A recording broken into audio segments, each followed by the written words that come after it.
Em nome do Pai, do Filho e do Espírito Santo. Amém. Queridos amados cristãos ortodoxos, hoje estamos preparando-nos para uma festa que ocorrerá logo mais no próximo sábado e ao mesmo tempo estamos dentro de uma maravilhosa festa. Assim como o ano litúrgico finalizou-se com a dormição da Mãe de Deus, assim também o ano começa com a Mãe de Deus através de seu nascimento. Tudo é a Mãe de Deus, tudo começa com a Mãe de Deus, tudo termina com a Mãe de Deus, tudo se dá através da Mãe de Deus. O ano litúrgico todo é mapeado em função das festas litúrgicas, obviamente, das 12 festas. Sempre vale lembrar que durante as 12 festas é imprescindível que nós estejamos no templo, presentes, comungando de preferência. Existem vários domingos no ano, todos eles devemos comungar, mas não só isso, o ano também é permeado com 12 festas, as quais devemos nos esforçar para irmos a um templo mais próximo, mesmo os que moram longe, é ímpar e master que possam comparecer ao templo nessas festas maravilhosas, porque também são dias santos, são dias feitos para também, como diz o mandamento, honrar e guardar os dias santos. E guardar um dia santo é santificá-lo, e santificá-lo é estar minimamente presente no templo e de preferência se unindo ao próprio Deus.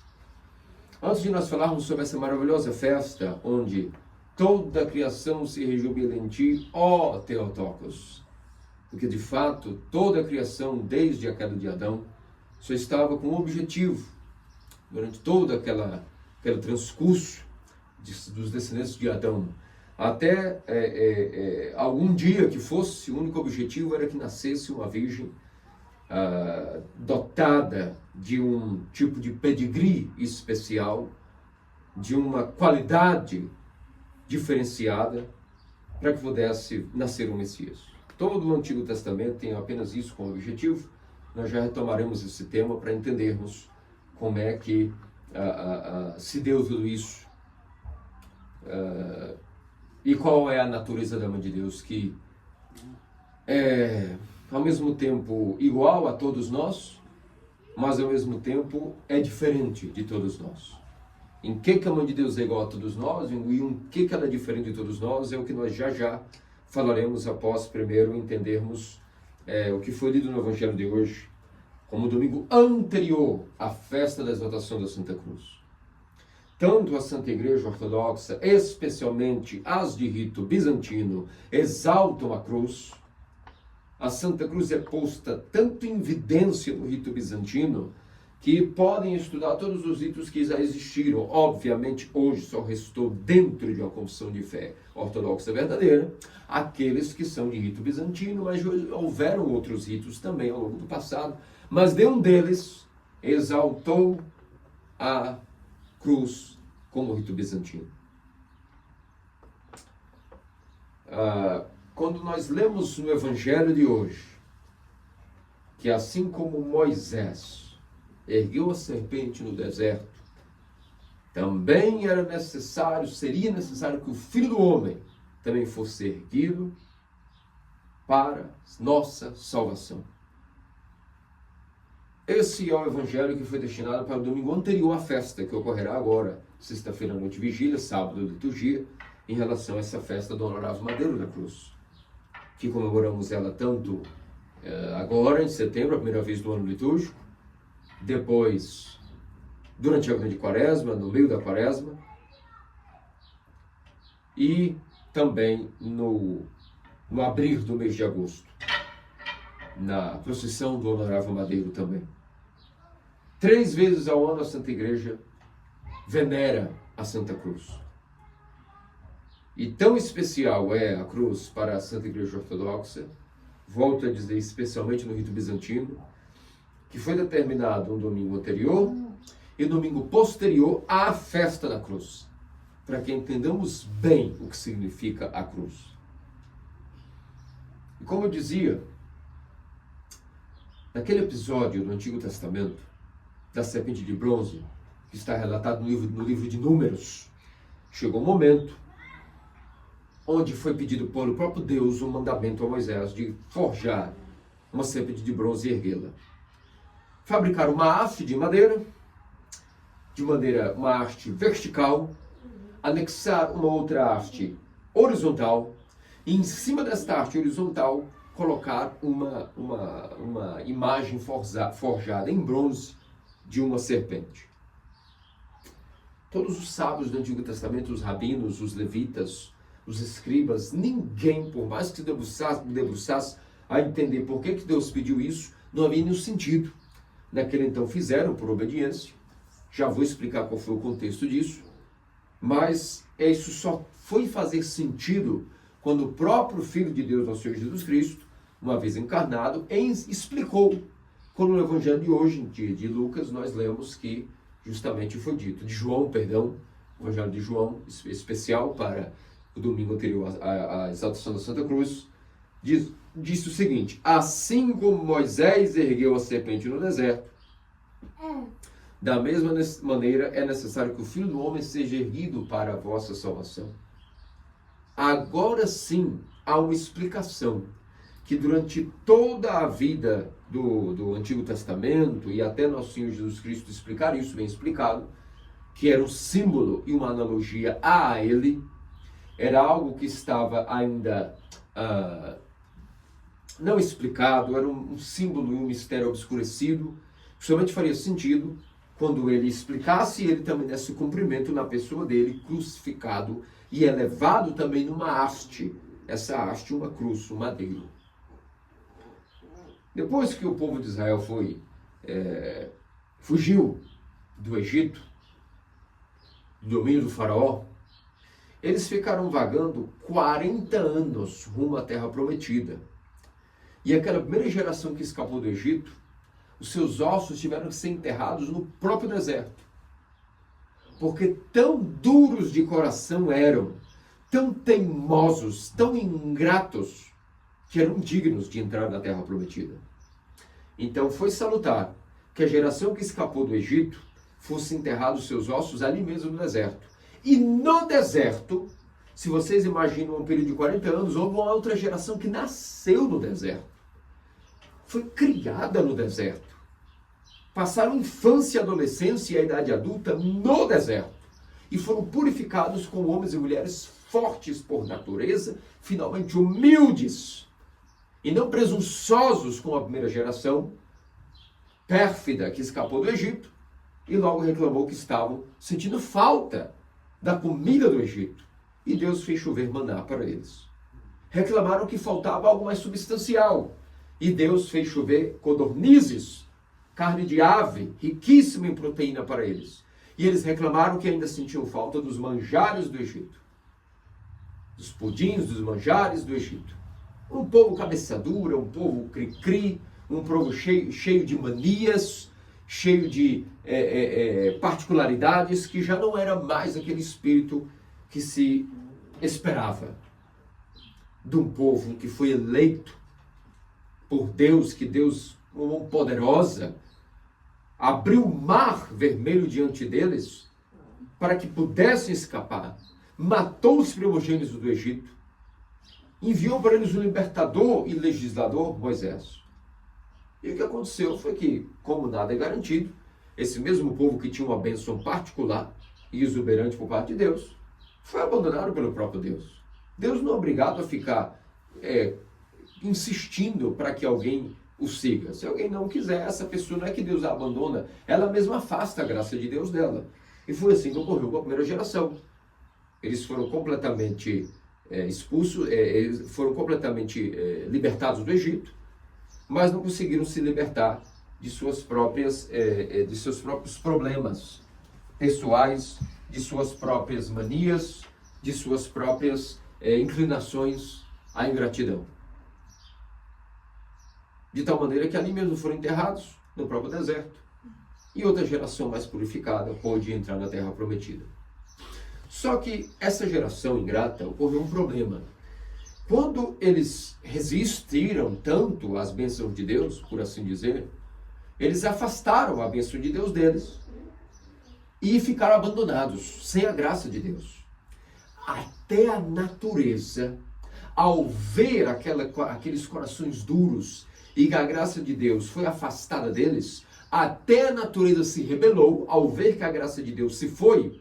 a natureza também se rebelou, de tal maneira que até serpentes da espécie Viper desceram as montanhas e foram até o povo e foram picá-los. Tão revoltada até a criação estava para com o povo de Israel. E inúmeras pessoas começaram a falecer devido àquela serpente mortal e seu veneno. Mas Moisés, cheio de compaixão e misericórdia, começou a interceder pelo povo diante de Deus, pediu que Deus tivesse paciência, perdoasse a cabeça dura e o coração duro desse povo ingrato. E Deus escutou as orações do seu servo Moisés e disse para ele: então faça o seguinte, faça uma haste, nessa haste anexe outra horizontal, fabrique uma serpente, confeccione uma serpente de bronze e a coloque de maneira suspensa. Todos aqueles que olharem com fé serão curados, ainda que sejam picados da serpente, o veneno serão curados do efeito do veneno. Meus amados cristãos ortodoxos, ninguém entendeu isso. Porque o próprio objeto de veneno e de morte foi utilizado como veículo de cura. Aqui, voltando ao Êxodo 4, nós estamos em números. Mas voltarmos ao Êxodo, é que muitos protestantes não entendem. Lá diz, não façais para si nenhum tipo de imagem do que está no céu, na terra, debaixo da terra, nenhuma espécie, e não tomeis como ídolo. Eles tiram essa parte não tomeis como ídolo, e de maneira literal querem dizer que não se deve fazer imagem de nada em objeto de culto. Mas vem cá, como é que fica agora em números? Em Êxodo 4, Deus diz para não fazer nenhuma imagem, bom, mas ele complementa em relação a tomar como ídolo e a avaliação de culto. Mas no outro ponto, no Números, foi dito a Moisés que forjasse uma serpente de bronze e que todos aqueles que olhassem para essa serpente ficariam curados. Acaso Deus se contradiziu? Não, não foi dito para Moisés, ei, adorem essa serpente como ídolo, como Deus. De maneira alguma, foi dito, olhem com fé e todos os que olharem serão curados, ou o efeito do veneno não fará efeito. Isso não tem muito sentido se nós formos analisar. Porque primeiro fazer uma serpente de bronze. Depois, inclusive, a relação de que o que pica acaba sendo também um veículo de cura. Aquilo que causa o veneno, a imagem do que causa o veneno passa a ser a cura contra o próprio efeito do veneno. Ficou esse símbolo. E ninguém poderia interpretar isso. Até que o Filho do Homem, ele mesmo narra. Assim como Moisés ergueu a serpente no deserto, é necessário que o Filho do Homem seja erguido diante de todos para a salvação do mundo. Agora começa-se a entender. Aquilo era uma imagem, um protótipo, um símbolo, ainda que obscurecido, do que seria futuramente o método pelo qual Deus curaria a nossa doença. Qual é a doença da humanidade? Qual é o único mal e qual é a doença do homem caído depois do paraíso? Qual é? Repitam mais alto, qual é a doença? A morte é o único problema que existe, não é? Sim. Existe outro problema além da morte? Não. Não. Todos os outros questões enigmáticas que nós possamos até crer na nossa mentalidade pequena, que são problemas reais? Não. Tem significância real na nossa vida? Não. O que tem peso na nossa vida, de fato, que a gente vê que impacta a nossa vida? O que é? A morte. Quando nós falamos morte, é uma doença que começa desde o ventre da mãe, quando o bebê está sendo gerado, cheio de vigor, lá ele já está devagarinho também morrendo pelo gene que ele tem, um gene especialmente colocado no seu DNA, com a função de oxidar todas as organelas de todas as células. Então, uma vez que foi gerado, já está morrendo. E todo homem que nasceu morrerá. É ou não é? Sim. Então, esse é o problema, não é? Sim. Quando falamos morte, vem a fraqueza, a falta de memória, a corruptibilidade. Todas as nossas debilidades. Tudo é, na verdade, sintoma do problema real, que é a morte. E Deus precisava nos ajudar. O homem sozinho poderia escapar da morte por ele mesmo? Não. Pela inteligência, o homem pode escapar da morte? Não. Pela força, pode? Não. Pela coragem, o homem pode escapar da morte? Não. Pelo roubo, o homem pode escapar da morte? Não. Roubar mais vida para si? Não. O homem pode adquirir mais vida para si por ele mesmo? Não. Ele pode adiar a morte? Não. Não, não pode. No máximo ele pode se cuidar bem, mas isso também não é garantia de que ele não vai morrer, não é verdade? Sim. Porque além da saúde também existem os incidentes da vida que podem nos matar a qualquer segundo, a qualquer minuto. Não sabemos nem se hoje nós vamos terminar o dia, não sabemos nem se amanhã vamos acordar. Qual é o sentido de toda a vida? Se não entender qual é a cura da morte. Então, assim como o objeto do veneno foi a cura do veneno, agora a cura da morte seria a própria morte. Morte de quem? Um tipo de morte especial. Uma morte especial foi preparada pela mente divina. A mente de Deus entendeu que a maneira pela qual ela iria curar a nossa morte seria através de um outro objeto que não tinha o veneno da morte em si. Mas essa outra morte, não tendo veneno em si, teria vida em si.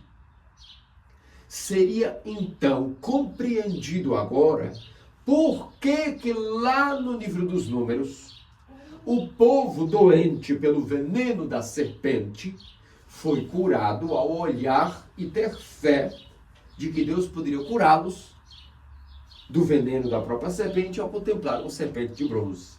Nesse aspecto, o objeto do veneno foi a cura do próprio veneno. No Novo Testamento, com Cristo, o Filho do Homem também seria erguido numa haste. Que haste é esta? O madeiro.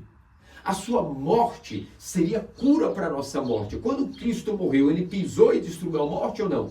Sim. Ele venceu a morte pela morte? Sim. Porque ressuscitou, não é verdade? Sim. Então, agora, diferentemente da serpente, o objeto que é uma morte especial, ela não tem veneno em si, ela tem a cura. E todos que contemplarem com fé o Filho do Homem erguido na cruz, ainda que esse episódio já ocorreu de uma vez por todas, o único sacrifício, todas as gerações dos cristãos, todos eles que vierem com fé para a Igreja Ortodoxa, o hospital que cura a doença da morte, e participarem desta morte. Como é que se participa individualmente da morte de Cristo? Vocês lembram? Como que cada um pode participar desta cura, participando desta morte? Qual é o primeiro sacramento que é dado a alguém para que ele participe da morte e da crucificação do Filho do Homem que foi erguido na cruz? E nós participamos disso através de uma mística, que é dada através de um mistério. Qual é o nome desse mistério? Que nós participamos da crucificação de Cristo e sua morte. Qual é? O batismo. Repita, o batismo. É através do batismo que nós participamos da morte e da crucificação de Cristo. Mas não só isso, também na sua ressurreição. 3 imersões completas. Nada, nem o fio de cabelo fica não submerso. Há o Jordão, aquilo que é justamente a água da pia batismal. Nada fica não submerso. Tudo é imerso. Então, nessas 3 imersões, participamos misticamente daquilo que são os 3 dias que Cristo foi primeiramente crucificado, teve sua paixão, foi crucificado, morto por 3 dias, sepultado e ressuscitou. Tudo isso no batismo. Então, significa que a cruz de Cristo é o objeto pelo qual todo mistério, todo sacramento é ativado. Os dons são mudados pela cruz. O batismo é feito pela santificação do Jordão através da cruz. O crisma é a unção do óleo em formato de cruz. O matrimônio tem como símbolo as coroas que são cruzadas 3 vezes sobre os noivos. Mistério esse que poucas pessoas podem compreender o que é de fato um matrimônio, que não passa de ser nada mais, nada menos do que uma autocrucificação e flagelação. O matrimônio é busca de felicidade? O matrimônio foi feito para a busca de felicidade? Sim ou não? O que vocês acham? O matrimônio, que é o casamento, foi feito para a felicidade? Sim ou não? Sim e não, depende. Se for a felicidade que o mundo busca, negativo. O matrimônio foi feito para a felicidade que o mundo quer que nós tenhamos? Não. O matrimônio foi feito então para o sofrimento? Sim, tem uma dose bem gigantesca de sofrimento, porque o matrimônio é, na Igreja Ortodoxa, um espécime de crucificação. Só que a crucificação, volto a dizer, a morte de Cristo, como a serpente que tinha o veneno de bronze, foi objeto de cura. A morte de Cristo cura ou não cura? Sim. Cura o quê? O que a morte de Cristo cura? A nossa morte é a morte de Adão. Então a crucificação de Cristo é salvífica e benéfica ou é maléfica? Faz bem ou faz mal a crucificação de Cristo? Bem. Participar dessa crucificação faz bem ou faz mal? Bem. É o único caminho, inclusive, para qualquer coisa. É a única vida essa, é a crucificação. Então, no aspecto do matrimônio, você vai ser crucificado, você vai ser flagelado, mas isso te traz vida. Vida em abundância, para quem pode compreender. Para quem é dado essa inteligência. Para quem nasceu com esse chamado elevado do matrimônio. É para qualquer um o matrimônio? Não pode ser, não tem como. É algo muito difícil. Não é para um ser humano comum. O ser humano comum ele tem outro estilo de vida, que ele pode também ser feliz. Mas o matrimônio, meu amigo, é só para quem voluntariamente nasceu com a tal natureza forte, capaz de aguentar ser crucificado não um dia, não um segundo. Toda a vida, 24 horas, sem descanso, sem cessar. É ou não é para verdadeiros homens e mulheres de fé? É ou não é? Sim. Sem fé tem como viver o matrimônio? Não. Mas o matrimônio também é aspecto do batismo. Não mudou nada. Todo cristão que foi batizado já deveria ter entendido isso antes de casar. Mas o casamento vai aflorar isso. Vai fazer com que uma mulher seja a melhor mulher, o melhor homem. Aqueles que não têm esse caminho têm outra crucificação também. A vida monástica. A tonsura também é feita tonsurando o cabelo do noviço em um formato de cruz. Tudo é a cruz. Mas essa cruz agora é objeto de cura, ainda que ela representa a morte. Onde nós vemos cruz, nós devemos igual da serpente. A imagem da serpente é o que? Morte. Até hoje a cruz vermelha, os enfermeiros, a medicina, utiliza como se fosse uma cruz, uma serpente, os enfermeiros, os primeiros socorristas, como símbolo de que a cruz é uma vitória sobre a morte. Sendo a serpente um símbolo de caveira, por exemplo. A serpente é um símbolo de morte. Então ali estava embutido, como num closet, guardado, a imagem da crucificação de Cristo, na imagem da serpente no deserto, com o profeta e legislador Moisés. Compreendem? Sim. Como ninguém podia entender isso, somente o Filho do Homem, quando viesse explicar e cumprir em si mesmo, essa magnífica profecia embutida, e que agora foi revelada e cumprida através de Cristo Deus, que foi elevado numa cruz, morreu, mas essa morte dele serviu de arma destruidora e matadora da morte.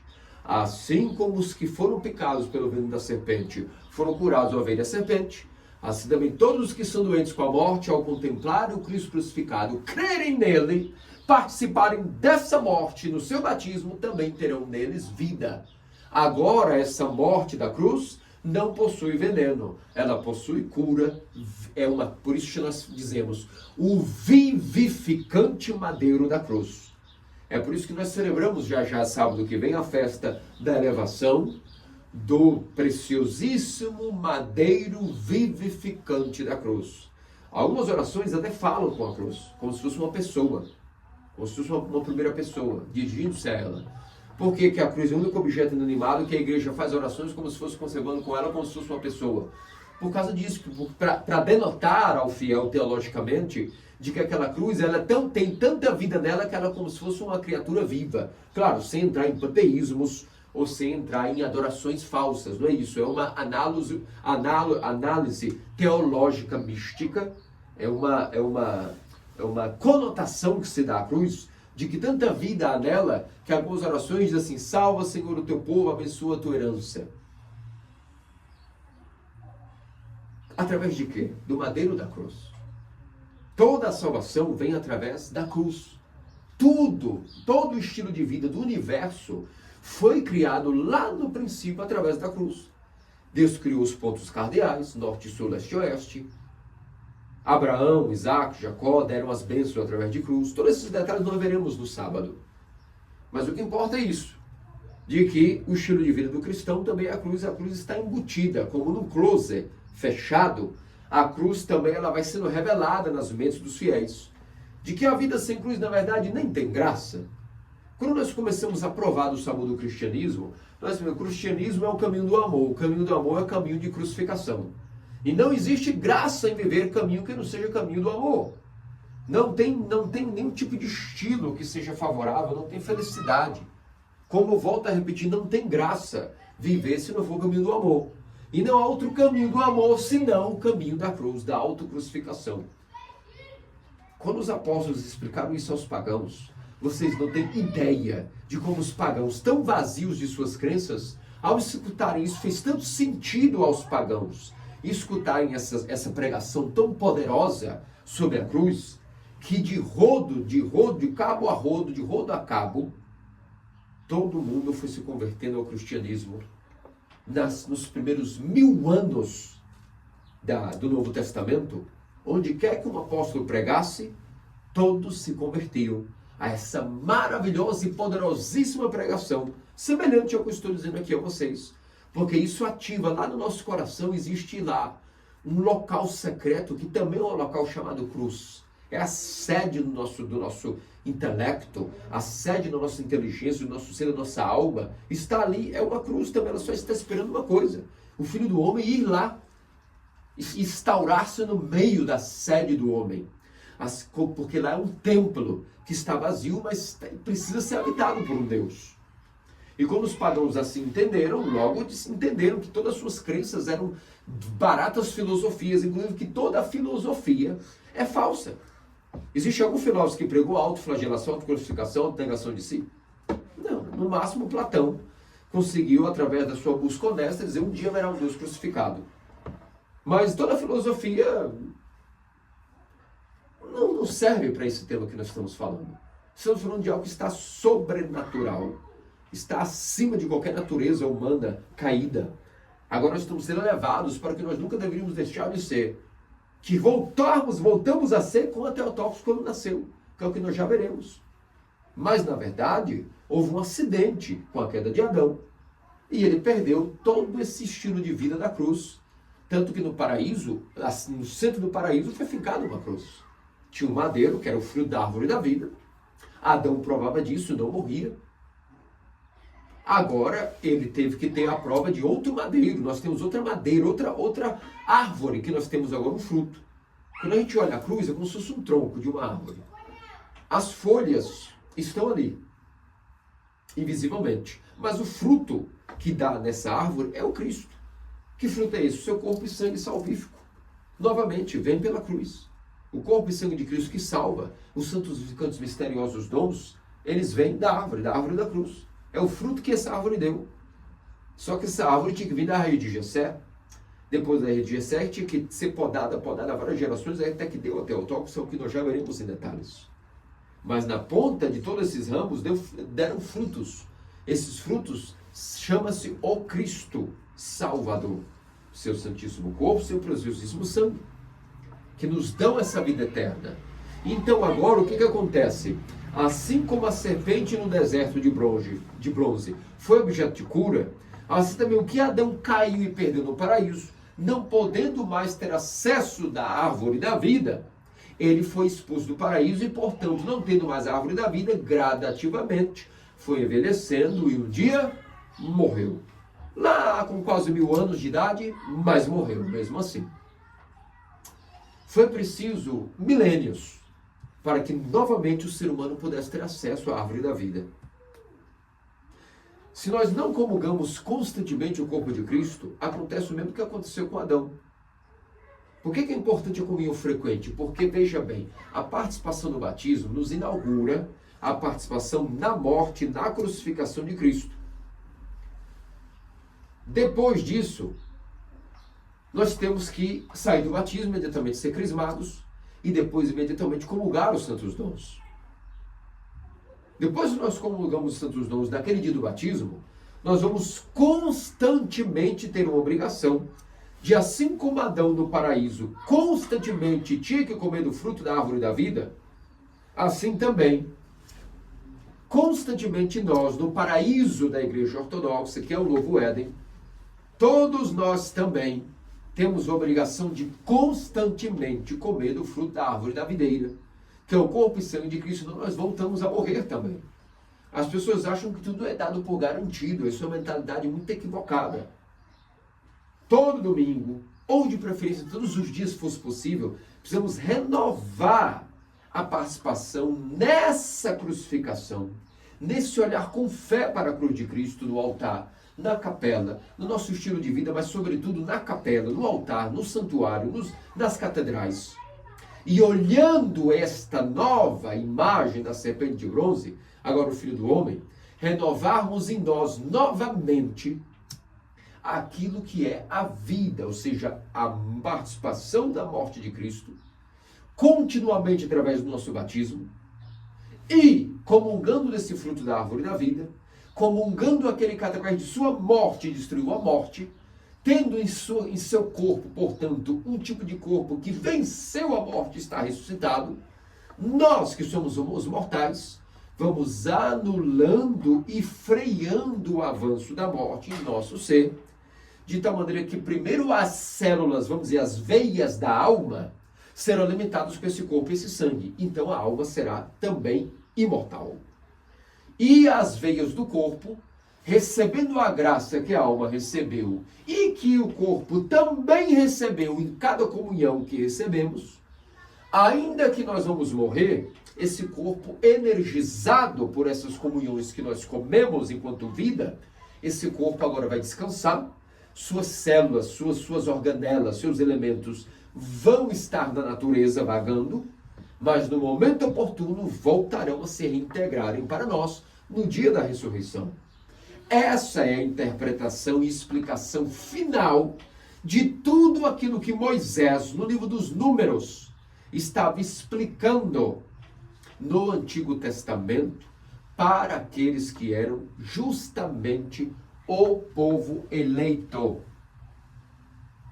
E que agora, na Igreja Ortodoxa, nós somos a continuidade de tudo isso. Todos os domingos, todos os dias do ano, todos os anos, aquilo que ocorreu no Antigo Testamento como profecia se cumpre plenamente através de todos os cristãos ortodoxos que entendem bem isso e negam-se a si mesmos e tomam sua cruz e seguem a Cristo. No batismo, misticamente, no estilo de vida, dia e noite, seja casado, seja como monge.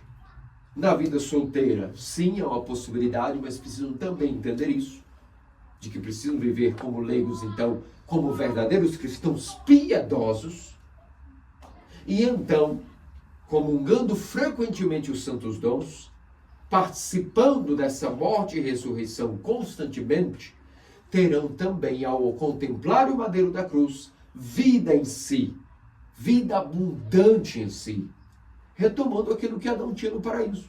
Assim como no paraíso ele comeu o fruto da árvore da vida e não morria, mas quando foi expulso não comeu, teve mais acesso a essa árvore, assim também agora, no que diz respeito ao paraíso da Igreja Ortodoxa, foi plantado nela uma árvore, a cruz, na qual tem um fruto da vida, da árvore da vida, que chama-se a comunhão dos santos dons de nosso Senhor e Deus Salvador Jesus Cristo, que chama-se a Eucaristia, os santos dons, de graça, acessível a todos. Tudo isso seria impossível se, quando Adão cai do paraíso, Deus não começasse gradativamente a trabalhar os seus descendentes. Porque como ele não tinha mais acesso à árvore da vida, o que aconteceria é que todo ser humano iria morrer indefinidamente, cada geração seria cada vez mais enfraquecida e todos os seres humanos viveriam como bestas selvagens. Pessoas como nós vemos que é o que ocorre mesmo. Conforme as pessoas viviam fora de Israel, eram pagãos bestiais. Tinham suas leis, tinham seus padrões, tinham sua política, sua economia, tinham até, às vezes, bom senso, mas eram muito distantes do projeto que Deus tinha para a conduta dos filhos de Deus. Da mesma maneira, hoje, os que vivem, até que vivem dentro da Igreja Ortodoxa, mas não são obedientes a ela, que não adianta nada dizer que carrega o nome de ortodoxo, mas não viver como a Igreja manda, é uma coisa que também não significa nada. Mas, analisando as pessoas que vivem fora dos ditames e mandamentos da Igreja, É tudo uma loucura. É tudo de cabeça para baixo, tudo invertido. É um universo paralelo. Uma coisa completamente estranha. Não tem nada a ver com o estilo de vida de que Deus projetou para o homem. Então, antes de vir Cristo, houve que ter um preparo para isso. E logo depois de Adão já houve um problema. Deus de cara já selecionou. Prefiro Abel. Caim, aqui, não tenho nada contra você, mas eu escolhi ele para mim. Preciso começar a selecionar, eu escolho ele. Caim não aguentou de inveja, matou Abel. Teve que esperar outro filho, Sete. De Sete, Enós. Assim por diante, Noé, dos seus 3 filhos, Sem. De Sem, Abraão. Ainda que vivia no meio de uma geração toda idólatra, todos pagãos e perdidos, Abraão olhou e reconheceu que existia um só Deus verdadeiro, que foi mais tarde chamado assim, Deus, o artigo definido, o Deus de Abraão, Isaac e Jacó. E depois disso, de Jacó, nós vimos a seleção, uma tribo de Judá, da tribo de Judá, não da tribo de Benjamim, de onde veio Saul, mas da tribo de Judá, Davi, Salomão, até que geração após geração, seres humanos melhores que os outros, não em dignidade, não é isso, em vontade de fazer a vontade de Deus. Deus olhava os corações, aquele em cada geração que tinha mais vontade de fazer a vontade de Deus, era escolhido, separado, melhorado, próxima geração, próximo filho. Às vezes os filhos eram rebeldes, nem o filho era obediente aos ditames do pai. Vimos isso na época dos reis. Deus tinha que esperar outra geração, no neto e no bisneto, para ver de novo aquele coração que tinha mais vontade de fazer a vontade de Deus. Essa pessoa era selecionada, protegida, preparada, o seu filho, o seu neto, o seu bisneto, o seu tataraneto, até que passaram-se 14 gerações. Depois passaram mais 14 gerações. E das últimas 14 gerações, de 14 para 14 para 14, seguiu-se então aquilo que nasceu para toda a criação como um presente, como um júbilo. Toda a criação se regozija em ti, ó Mãe de Deus. Uma menininha nasceu. Filha de quem? De Santa Ana, uma velha estéril. E de São Joaquim, um velho, incapaz mais pela própria natureza humana de poder ter filhos. Principalmente que, além de ser velho, sua esposa, além de velha, era estéril. Mas desse casal, Deus, desde a raiz de Jessé, que era o pai de Davi, Deus começou a preparar especialmente quando, através do profeta Samuel, foi ungido Davi. Ali a poda começou a ficar mais drástica, assim como o ramo para engrossar e ficar mais poderoso e dar mais, o ramo da videira dá mais uvas, ou amoras, ou maçãs, ou seja o que for, nós temos que podar para que ele engrosse, seja aquela linha de produção, descartando os ramos mais fracos para que só fique aquele ramo melhor, que o jardineiro botou o olho e viu que ali tem uma linha de produção, do tronco tem linhas de produção. E nós vamos eliminando os ramos mais fracos para que só o ramo forte possa adquirir e se alimentar da seiva elaborada e ele possa se nutrir e os outros sejam descartados em privilégio desse ramo principal. Assim também, meus amados cristãos ortodoxos, prestem bem atenção. Da linhagem de Jessé, começou a ter uma poda drástica, Davi, Salomão, e indo, e reis teimosos, mas alguns se arrependiam, Manassés, e se arrependeu, e voltou, e vai, e vem, até que Joaquim e Ana. Na ponta desse ramo, já estava tão grosso esse ramo, que era um ramo quase perfeito, ele estava pronto para poder gerar uma gema. A gema é aquele nozinho da onde vai vir uma flor e dessa flor vai vir um fruto.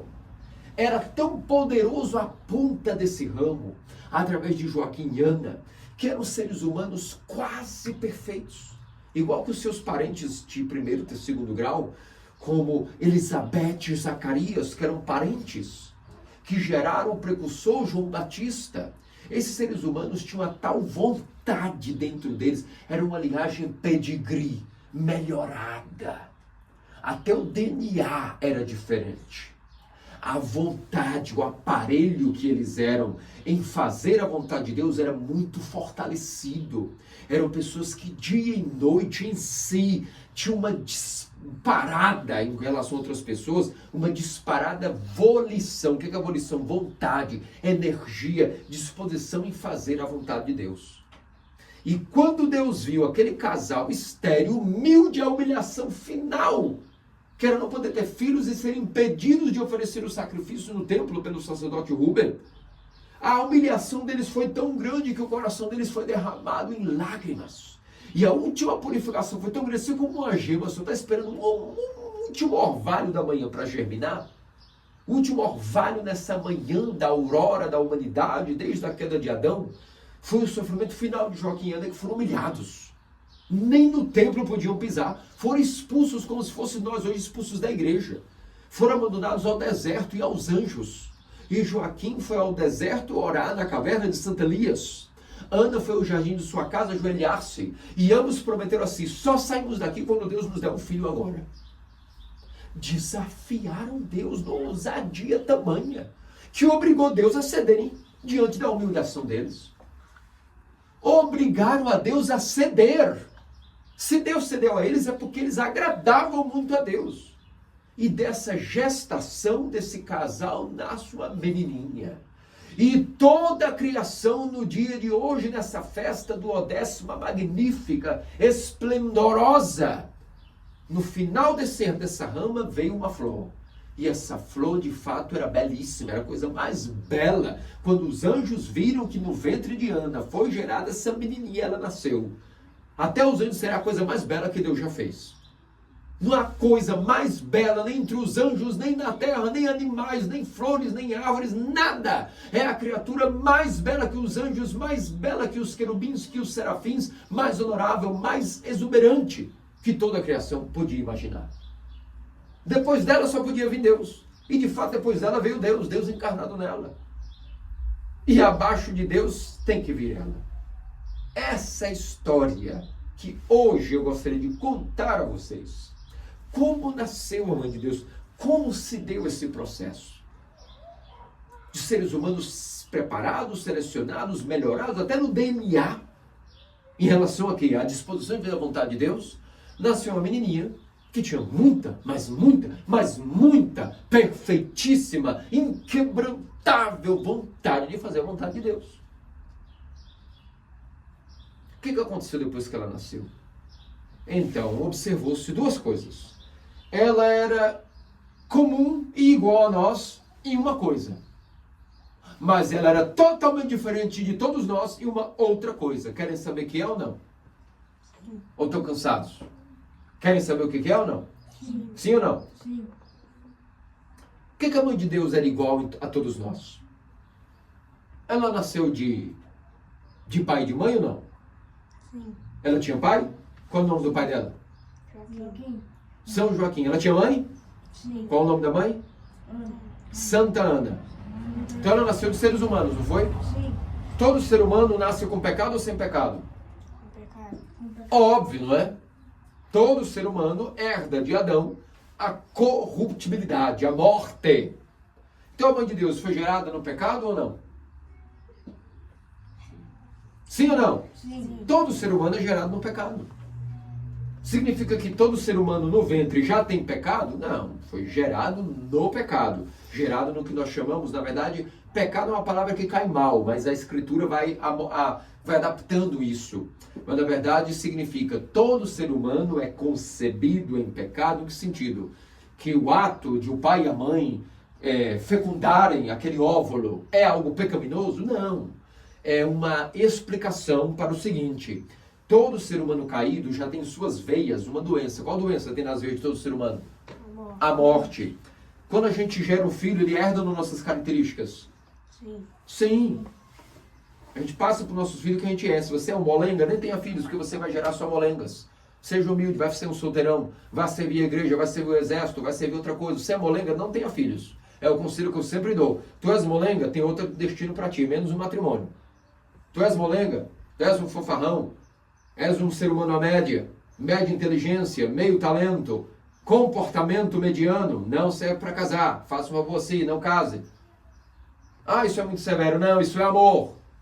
Tem que ter coragem para falar o que eu estou falando. Estou impedindo que a pessoa faça o mal a si e aos outros, que gerem seres humanos que vão sofrer. Vocês querem ter filhos só para botar filho para sofrer no mundo? Não. Vocês querem ter filhos fortes, poderosos? Sim. Então o que vocês têm que fazer? Serem poderosos enquanto são crianças, jovens e adolescentes. É ou não é? Sim. Tudo é comportamento, tudo é mente e comportamento.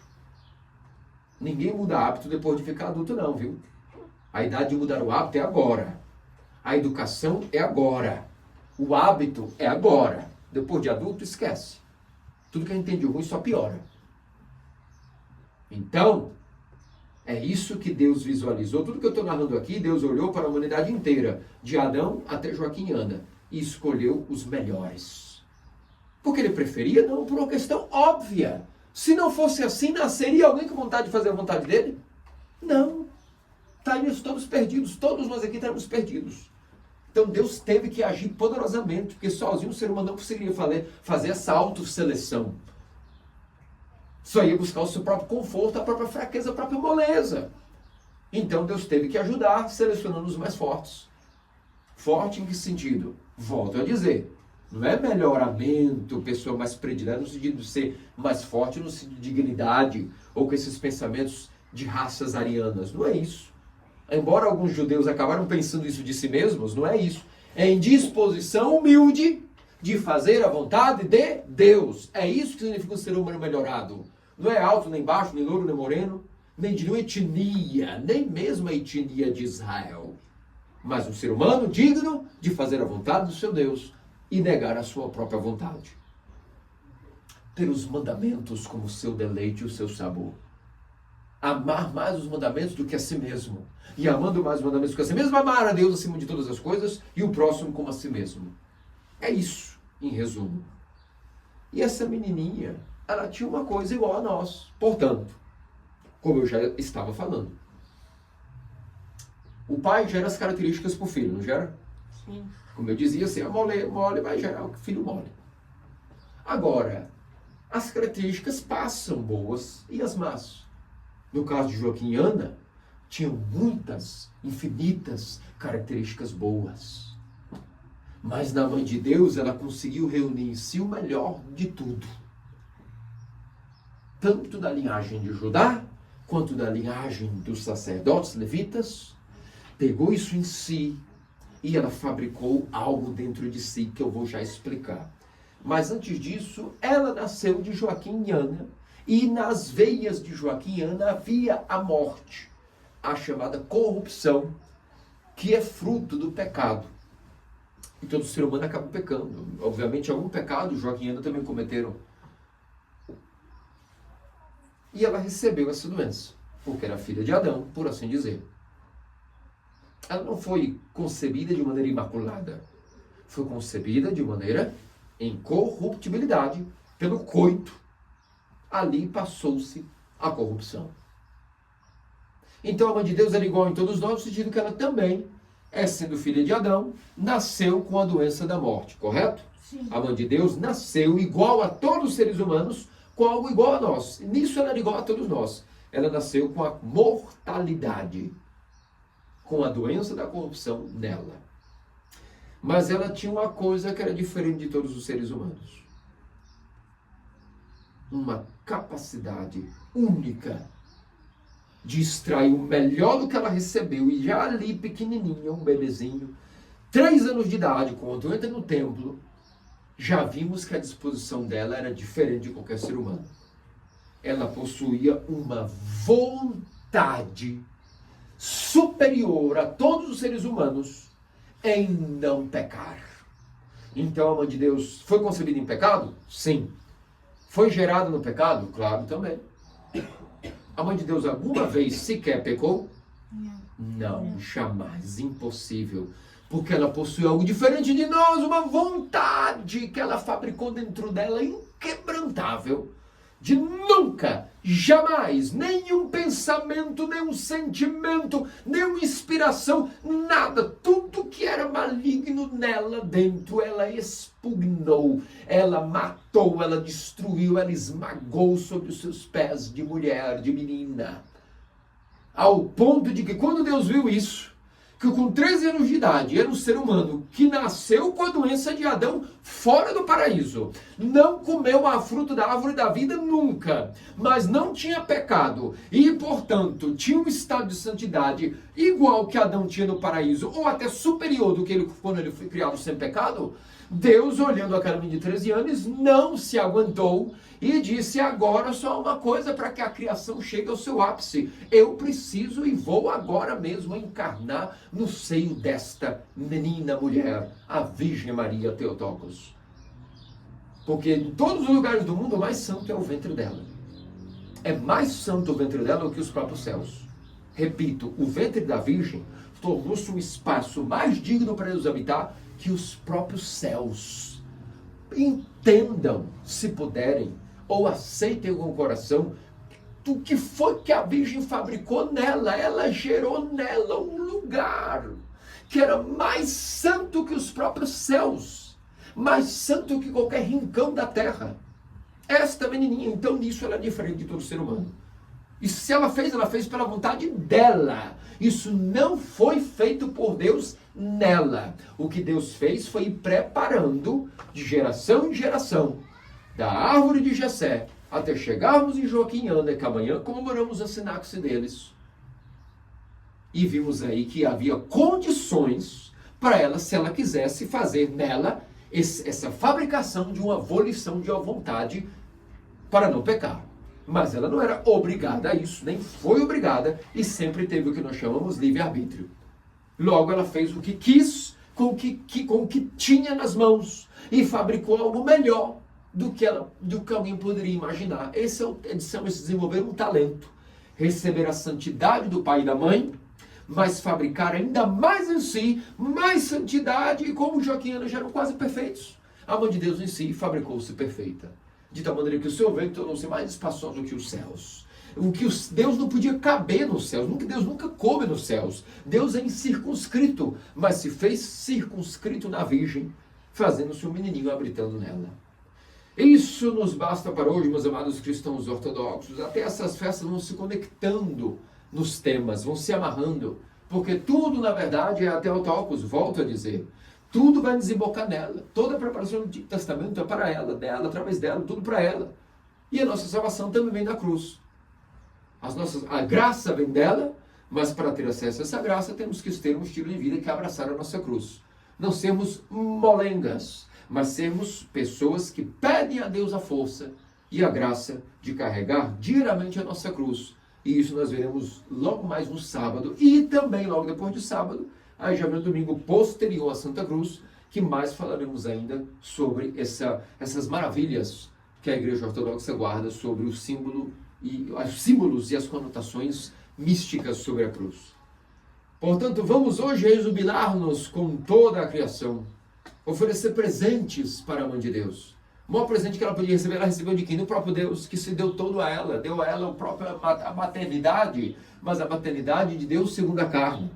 Então, diante do que ela recebeu de Deus, que difícil a gente oferecer um presente para ela, mas há um presente ainda, que podemos dar a ela no dia do que hoje ela faz aniversário. Qual presente é esse, vocês acham que a mãe de Deus ficaria muito feliz de receber de vocês? Qual seria esse presente? Tem alguma noção? Alguma ideia do que poderia ser? Chuta, alguma coisinha que a mãe de Deus gostaria de receber de vocês? O que seria? Uma coisa que a mãe de Deus gostaria de receber de presente? Antes de chegar no presente, uma palavra. Qual seria a palavra que você acha que a mãe de Deus bastaria para ela receber hoje de presente?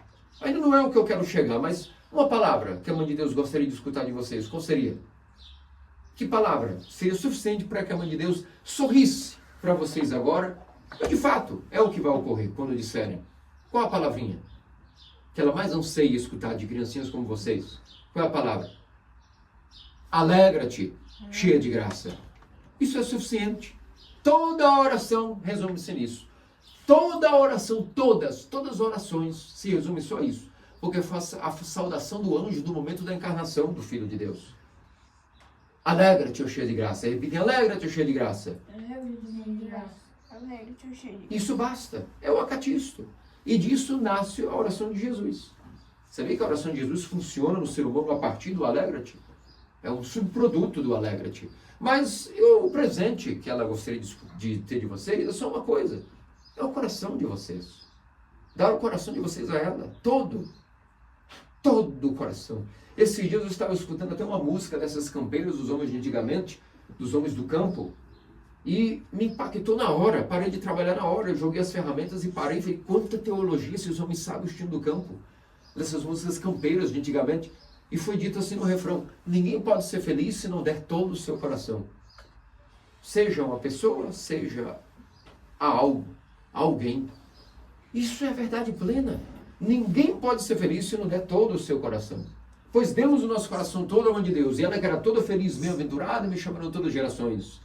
Porque eis que Deus veio em favor de sua serva, viu a humilhação de sua serva, e me engrandeceu. Assim também como ela se engrandeceu e tornou-se bem-aventurada, assim também nós vamos ser felizes com ela, dando o nosso coração a quem? A ela. E o resto ela sabe como fazer.